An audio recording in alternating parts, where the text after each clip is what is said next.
iPad. And so in this one, this got a lot of buzz when it was first released. They introduced a new sliding panel paradigm for interacting. So if you clicked on, say, a tweet, everything would sort of slide over. You'd still have a way to get to your main navigation stuff, but I could still see where I just came from. And then I would get sort of the content of the tweet plus a bunch of other things. Right? So if we look at just high level what the structure is, I have a primary navigation, I have an item list that's in the past, and for this one, if I clicked, this is sort of author info because it's all this stuff about the person who sent that tweet.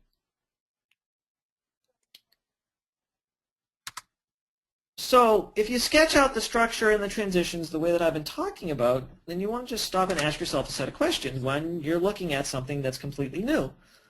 So you should ask, well, what is it? From a structural perspective, what is this? So it's some kind of sliding content panels. All right, how is it different than what we've seen in the past? So this is actually very interesting. Instead of going off to each piece of content, what is actually happening here in this paradigm is that I don't go to content. Content is brought to me. All right, so why did they choose to do it this way? Because hopefully they had a reason. Well, so Twitter, there's a lot of drill down and linking between various different things in a tweet, right? I could get to the content, I could get to the person who sent the tweet, then from there I want to see their tweets and who they follow and who follows them and all that stuff. So there's a lot, you might think Twitter, yes, very boring, basic, simple, 140-character messaging thing, right? But in terms of their design, there's a lot more complexity that they actually have to manage. Now, the next question we should always be asking is, okay, is this a good solution to this problem? So, yes, because it maximizes the space, it makes it easy to browse content, but also no, because it takes you out of the flow of your feed, right, of your Twitter feed. Because when you're reading through your Twitter feed, you just want to click, read through, like scroll, scroll, read, scroll, read, scroll, read, right? As soon as I click anything, I'm taken out of the feed, even if I just want to get more information about that tweet. So, and then you should always be asking, does it fit your specific situation, right? So if you're evaluating this interaction paradigm for potential use in your own design or to modify it for use in your own design, you have to ask yourself, based on my understanding of what this does, why it does it, and whether it's a good solution to that problem, can I use it in my design? And what needs to be modified? But then you should also start thinking about where else might this kind of thing apply, right? Because this, if we're looking at this from a structural perspective, this is not about Twitter anymore, and it's not about tweets, right? It's really about how do you think about interacting with a specific type of content, which could be many different things. They wouldn't necessarily just have to be tweets. And they may, the pattern might need to be modified to support something different, but it's interesting to always be thinking about, well, what other kind of content could go here, right? And that will help you broaden the way that you think about design from a structural perspective. So, of course, it just so happens that Twitter redesigned this also.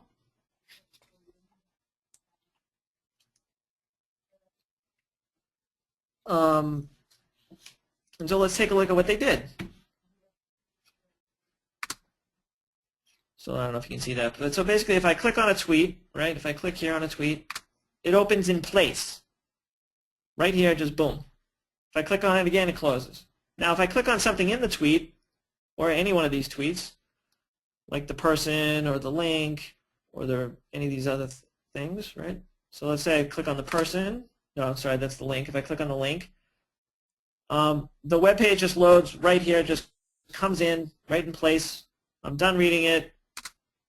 It goes back to where I was before. Now let's say I want to click on this person. That slides in. I'm done. I click the little arrow up at the top left, and boom, I'm back where I was. So that's a new paradigm, right? This is no longer that sliding panels thing. So we still have our primary navigation. We have an item list. We have item details which appear in place. But now if we step back a little bit more, so we have our basically a content feed, which then links to other things, right? An author profile, external content, and maybe some other things. I didn't do a full analysis. So again, as we do this sketching and looking at the structure, again, we ask ourselves, so what is it, right? What is this new paradigm? So they're taking a different approach here, right? So item details are shown in place, the things that are most related to the feed, and additional content or related content takes you out of the flow, right? So remember before in the first iteration, anything I clicked on pretty much took me out of the flow. So what they've done is keep me in the flow for the feed and then only let me go out of the flow when I'm going to do something else, which makes sense. So again, how is it different? It's not that much different from what we looked at before, right? I still don't go to content. Content is still brought to me. So it still feels like everything is happening in one place, but it's just achieved through a different interaction paradigm. And one that one could argue better suits Twitter. And that's why does it behave this way, right? So their main objective was to keep you in the flow of the feed, right? Not keep taking you out of the flow of the feed. We could ask, is that a good solution to this problem? I would argue yes, because it still maximizes the space like we talked about before, but it still maintains that flow that I keep talking about. And so again, you'd ask yourself, would it fit your situation, the kind of thing that you're doing in your design or your project, and also where else might this apply? How else could I use parts of this pattern or all of this pattern in what I'm doing?